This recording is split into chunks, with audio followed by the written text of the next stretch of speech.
जनता की आवाज सीधी सरकार के पास। हम बनेंगे आपकी आवाज। न्याय और सम्मान की जंग, गरीबों के मान सम्मान स्वाभिमान की जंग, गांव-गांव के गरीबों की आवाज। वी न्यूज मीडिया के साथ।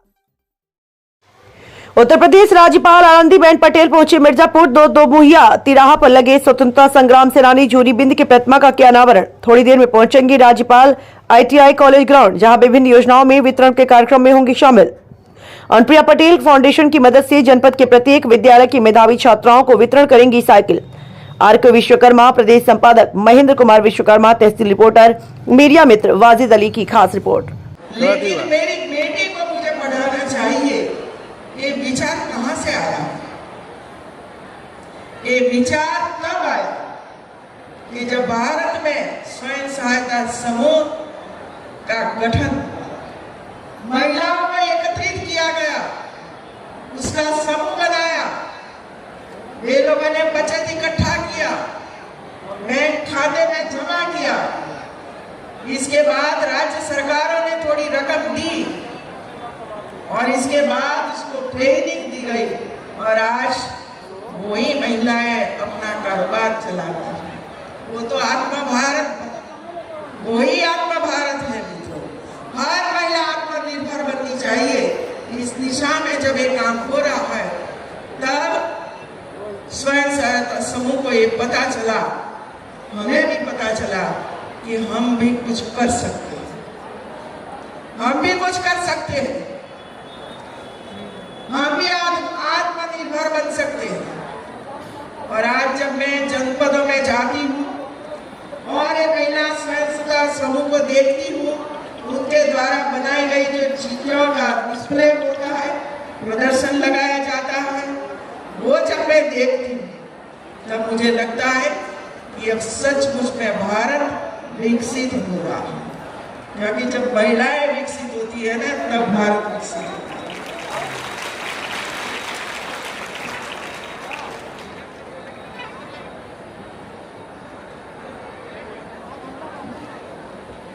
जनपदों में मैं जाती हूँ, शिक्षा के बारे में मुझे इसी वजह से आप समक्ष बात बतानी पड़ती है।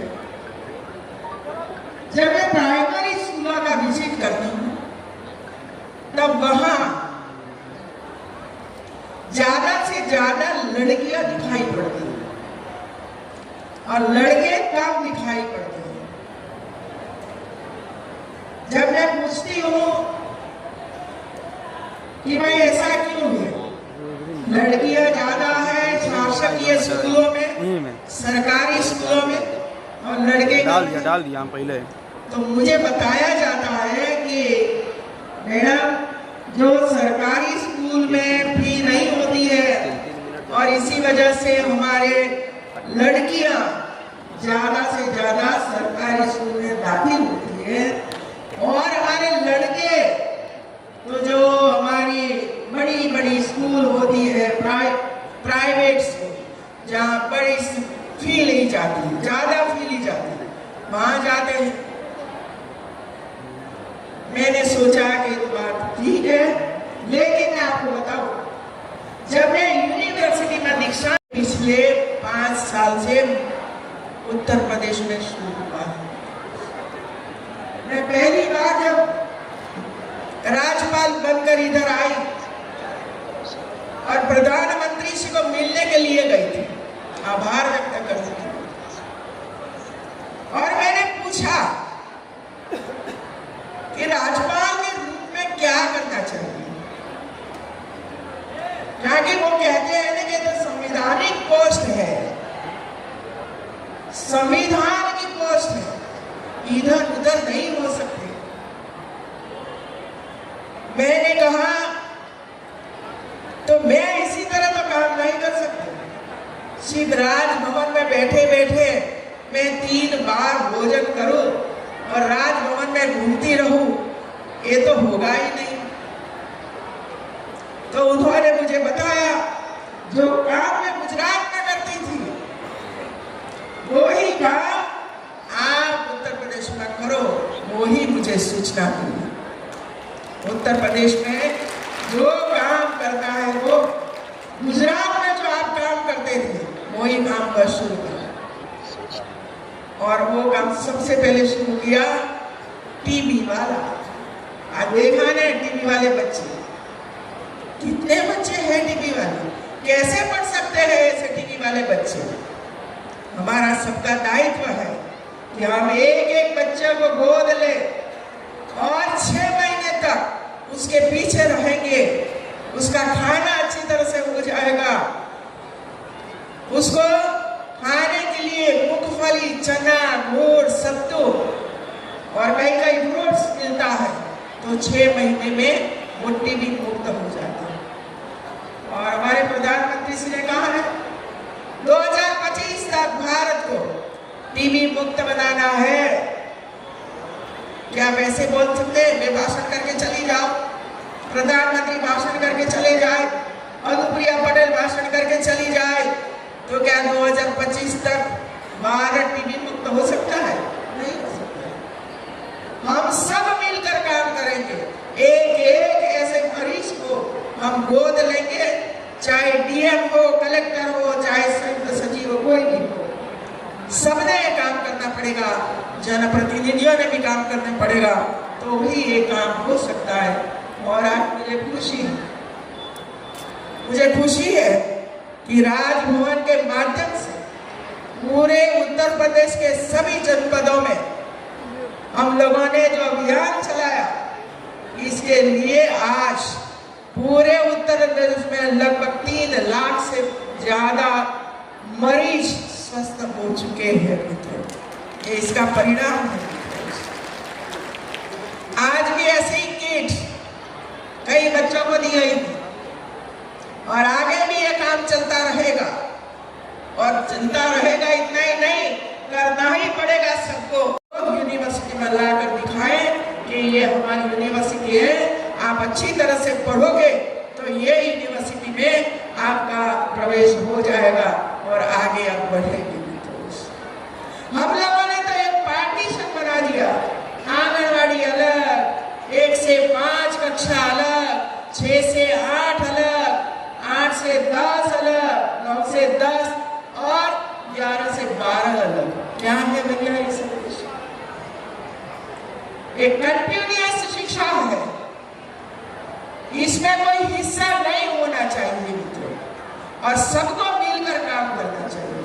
और इसी वजह से जहां मैं जाती हूँ वहां हमारे कार्यकर्त्री को, हमारे टीचर्स को, हमारे अध्यापकों को मैं कहती हूँ कि आपका काम ये है कि आप 3-3 साल तक बच्चों को आपके पास रखते हो आंगनबाड़ी में। 6 साल पूरे होते हैं, 6 साल के बाद ये सभी बच्चे कक्षा 1 में दाखिल होना ही चाहिए। ये ध्यान आपको रखना है, कोई और नहीं आएगा ध्यान रखने के लिए। एक कक्षा में दाखिल हुए 5 तक पहुंचना ही चाहिए, बीच में से कोई ड्रॉप आउट न हो जाए। यही जिम्मेवारी हमारी है, विभाग की भी जिम्मेवारी है और स्कूल के शिक्षकों की भी जिम्मेवारी है। 5वीं के बाद 6ठी में जाना, 8वीं के बाद 9वीं में जाना, 9वीं के बाद 10वीं में जाना, एक बच्चा बीच में से छूटना नहीं चाहिए। ये जिम्मेदारियों शिक्षक भी उठाए और विभाग भी उठाए, यही हमारा कर्तव्य बनता है और वो ही विकसित भारत है। इनके लिए तो कहाँ विकसित भारत है? अनपढ़ लोग रह जाते हैं, विकसित क्या है उनको पता ही नहीं है। हमारा काम है उसको आगे बढ़ाने के लिए।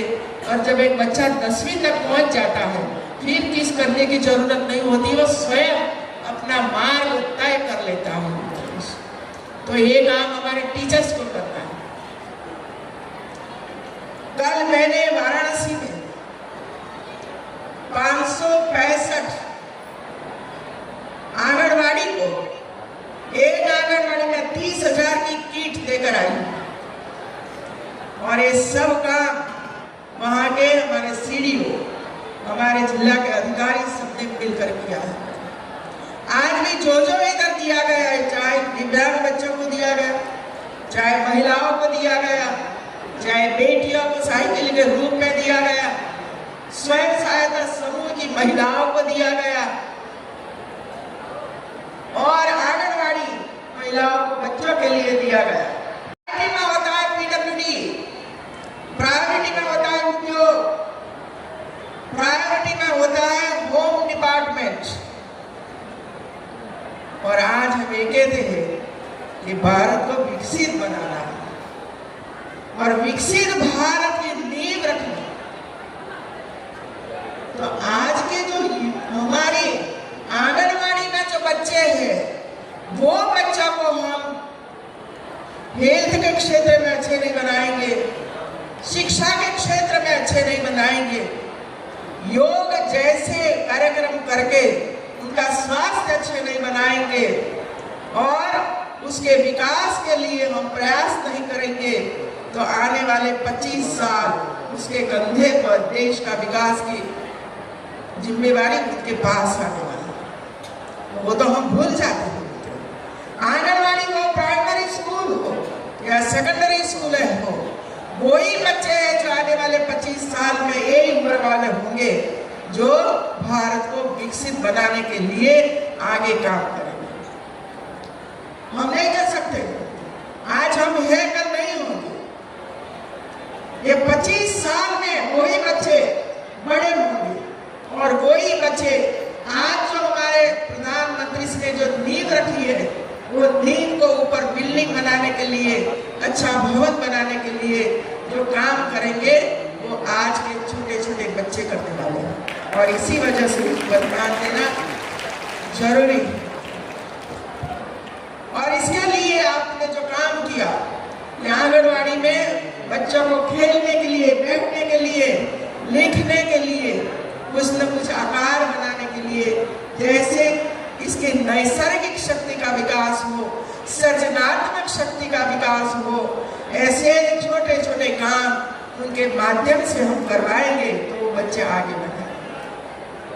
और एक जरूरी है, और आपने ये काम किया।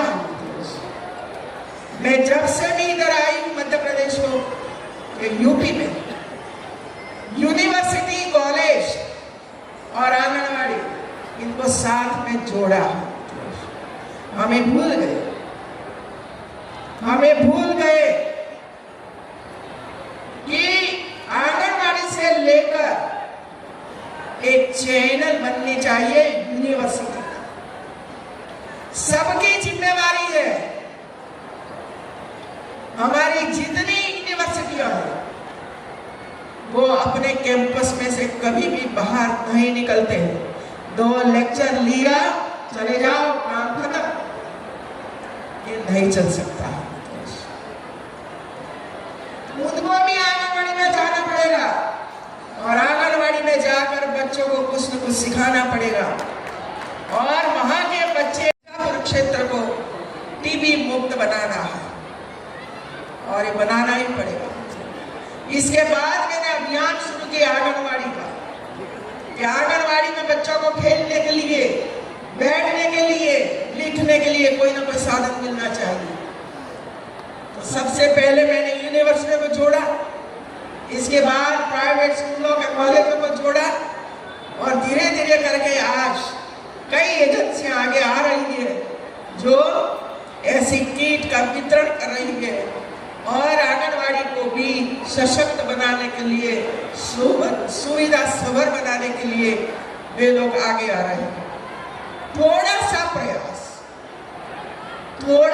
प्रयास करने से समाज तैयार है मित्रों देने के लिए, इंडस्ट्री तैयार है देने के लिए, बैंकों के पास कई CSR है, लेकिन हम वहां तक पहुंचते ही नहीं। सरकारी ग्रांटों पर आधारित रहते हैं, चाहे केंद्र सरकार कुछ ग्रांट दे दे, चाहे राज्य सरकार कुछ ग्रांट दे दे, और उस पर ही आधारित रहने से हमारा काम पूरा नहीं